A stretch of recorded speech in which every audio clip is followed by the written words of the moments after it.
गणेशाय नमः। ओम श्री जगदम्बिकाय नमः।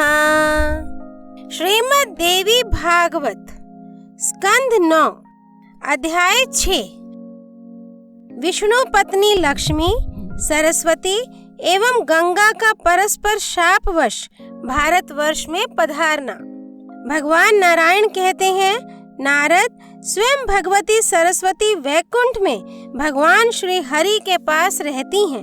गंगा ने इन्हें शाप दे दिया था, अतः ये भारतवर्ष में अपनी एक कला से पधारी। नदी के रूप में इनका अवतरण हुआ।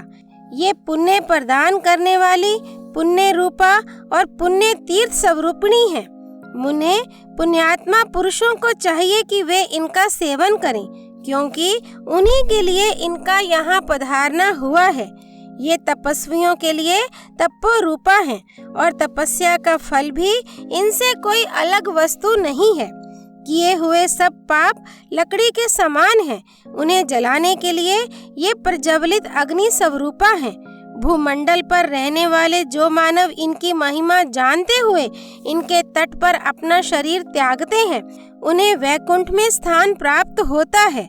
भगवान विष्णु के भवन पर वे बहुत दिनों तक वास करते हैं। चौमासे में पूर्णिमा के दिन, अक्षय नवमी तथा क्षय तिथि को एवं व्यतिपात, ग्रहण अथवा अन्य किसी भी पुण्य के दिन जो पुरुष किसी भी हेतु से श्रद्धा पूर्वक इनमें स्नान करता है, वह भगवान श्री हरि का सारूप्य प्राप्त कर लेता है। निश्चय ही उसे वैकुंठ में रहने की सुविधा प्राप्त हो जाती है। जो महान मूर्ख होते हुए भी 1 महीने तक प्रतिदिन सरस्वती नदी में स्नान करके इनके मंत्र का जप करता है, वह कविंद्र बन सकता है, इसमें कोई संदेह नहीं। जो मनुष्य सिर के सारे बाल मुड़वाकर निरंतर सरस्वती के जल में स्नान करता है, वह पुनः माता के गर्भ में वास नहीं कर सकता। इस प्रकार सरस्वती की महिमा का कुछ वर्णन किया गया है। इस सारभूत महिमा के प्रभाव से सुख और कामनाएं सुलभ हो जाती हैं। अब पुनः क्या सुनना चाहते हो? सूत जी कहते हैं, शौनक, भगवान नारायण की बात सुनकर मुनिवर नारद ने पुनः तुरंत उनसे यह संदेह पूछा। नारद जी ने कहा, सत्य स्वरूपा पुण्यदा आदि शुभ प्रदा गंगा ने सरस्वती देवी को क्यों शाप दे दिया? इन दोनों तेजस्विनी देवियों के विवाद का कारण अवश्य ही कानों को सुख देने वाला होगा। आप इसे बताने की कृपा कीजिए। भगवान नारायण कहते हैं, नारद, ये प्राचीन कथा मैं तुमसे कहता हूँ, सुनो। लक्ष्मी, सरस्वती और गंगा, ये तीनों ही भगवान श्री हरि की भार्या हैं। एक बार सरस्वती को ये संदेह हो गया कि श्री हरि मेरी अपेक्षा गंगा से अधिक प्रेम करते हैं। तब उन्होंने श्री हरि को कुछ कड़े शब्द कहे। फिर वे गंगा पर क्रोध करके कठोर बर्ताव करने लगी। तब शांत स्वरूपा क्षमामयी लक्ष्मी ने उनको रोक दिया। इस पर सरस्वती ने लक्ष्मी को गंगा का पक्ष करने वाली मानकर आवेश में शाप दे दिया। तुम निश्चय ही वृक्ष रूपा और नदी रूपा हो जाओगी। लक्ष्मी ने सरस्वती के इस शाप को सुन लिया, परंतु स्वयं बदले में सरस्वती को शाप देना तो दूर रहा, उनके मन में तनिक सा भी क्रोध उत्पन्न नहीं हुआ। वे वहीं शांत बैठी रहीं और सरस्वती के हाथ को अपने हाथ से पकड़ लिया, पर गंगा से यह नहीं देखा गया। उन्होंने सरस्वती को शाप दे दिया। कहा, बहन लक्ष्मी, जो तुम्हें शाप दे चुकी है, वह सरस्वती भी नदी रूपा हो जाए। यह नीचे मर्त्य लोक में चली जाए, जहाँ सब पापी जन निवास करते हैं। नारद, गंगा की यह बात सुनकर सरस्वती ने उन्हें शाप दे दिया कि तुम्हें भी धरातल पर जाना होगा और तुम पापियों के पाप को अंगीकार करोगी। इतने में भगवान श्री हरि वहां आ गए। उस समय 4 भुजा वाले वे प्रभु अपने 4 पार्षदों से सुशोभित थे। उन्होंने सरस्वती का हाथ पकड़कर उन्हें अपने समीप प्रेम से बैठा लिया। तत्पश्चात वे सर्वज्ञानी श्री हरि प्राचीन अखिल ज्ञान का रहस्य समझाने लगे। उन दुखित देवियों के कलह और शाप का मुख्य कारण सुनकर परम प्रभु ने समयानुकूल बातें बताई। भगवान श्री हरि बोले, लक्ष्मी शुभे, तुम अपनी कला से राजा धर्मध्वज के घर पधारो। तुम किसी की योनि से उत्पन्न ना होकर स्वयं भूमंडल पर प्रकट हो जाना। वहीं तुम वृक्ष रूप से निवास करोगी। शंखचूड़ नामक एक असुर मेरे अंश से उत्पन्न होगा, तुम उसकी पत्नी बन जाना। तत्पश्चात निश्चय ही तुम्हें मेरी प्रेयसी भार्या बनने का सौभाग्य प्राप्त होगा। भारतवर्ष में त्रिलोक पावनी तुलसी के नाम से तुम्हारी प्रसिद्धि होगी। वरानने, अभी अभी तो तुम भारती के शाप से भारत में पद्मावती नामक नदी बनकर पधारो। तदनंतर गंगा से कहा, गंगे, तुम सरस्वती के शापवश अपने अंश से पापियों का पाप भस्म करने के लिए विश्व पावनी नदी बनकर भारतवर्ष में जाना।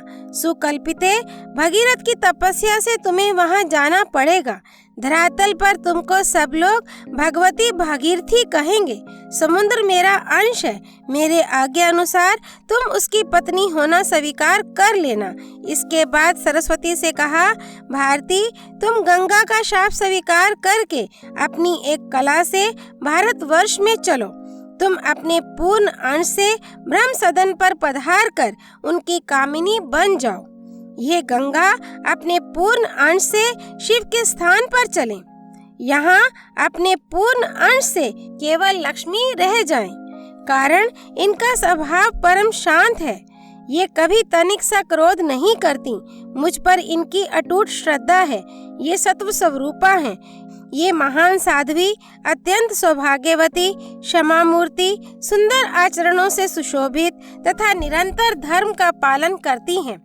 इनके एक अंश की कला का महत्व है कि विश्व भर में संपूर्ण स्त्रियां धर्मात्मा, पतिव्रता, शांत रूपा तथा सुशीला बनकर प्रतिष्ठा प्राप्त करती हैं। अब भगवान श्री हरि स्वयं अपना विचार कहने लगे। अहो, विभिन्न स्वभाव वाली 3 स्त्रियों, 3 नौकरों और 3 बांधवों का एकत्र रहना वेद की अनुमति से विरुद्ध है। ये एक जगह रहकर कल्याणप्रद नहीं हो सकते।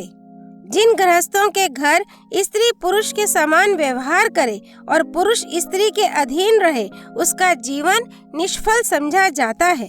उसके प्रत्येक पग पर अशुभ है। जिसकी स्त्री मुख दुष्टा, योनि दुष्टा और क्लह प्रिया हो, उसके लिए तो जंगल ही घर से बढ़कर सुखदायी है। कारण वहाँ उसे जल, स्थल और फल तो मिल ही जाते हैं। ये फल जल आदि जंगल में निरंतर सुलभ रहते हैं, घर पर नहीं मिल सकते। अग्नि के पास रहना ठीक है, अथवा हिंसक जंतुओं के निकट रहने पर भी सुख मिल सकता है, किंतु दुष्टा स्त्री के निकट रहने वाले पुरुष को अवश्य ही महान क्लेश भोगना पड़ता है। वरानने, पुरुषों के लिए व्याधि ज्वाला अथवा विष ज्वाला को ठीक बताया जा सकता है, किंतु दुष्टा स्त्रियों के मुख की ज्वाला मृत्यु से भी अधिक कष्टप्रद होती है। स्त्री के वश में रहने वाले पुरुषों की शुद्धि शरीर के भस्म हो जाने पर भी हो जाए, ये अनिश्चित है। स्त्री के वश में रहने वाला व्यक्ति दिन में जो कुछ कर्म करता है, उसके फल का वह भागी नहीं हो पाता। इस लोक में और परलोक में सब जगह उसकी निंदा होती है। जो यश और कीर्ति से रहित है, उसे जीते हुए भी मुर्दा समझना चाहिए। एक भार्या वाले को ही चैन नहीं, फिर जिसके अनेक स्त्रियां हों, उसके लिए तो सुख की कल्पना ही असंभव है। अतएव गंगे, तुम शिव के पास जाओ और सरस्वती, तुम्हें ब्रह्मा के स्थान पर चले जाना चाहिए। यहाँ मेरे भवन पर केवल सुशीला लक्ष्मी जी रह जाएं, क्योंकि परम साध्वी, उत्तम आचरण करने वाली एवं पतिव्रता स्त्री का स्वामी इस लोक में स्वर्ग का सुख भोगता है और परलोक में उसके लिए कैवल्य पद सुरक्षित है। जिसकी पत्नी पतिव्रता है, वह परम पवित्र, सुखी और मुक्त समझा जाता है। अध्याय 6 संपूर्ण। श्री हरि भगवान की जय। माँ लक्ष्मी, माँ सरस्वती, माँ गंगा की जय। श्री भगवती देवी अर्पणमस्तु।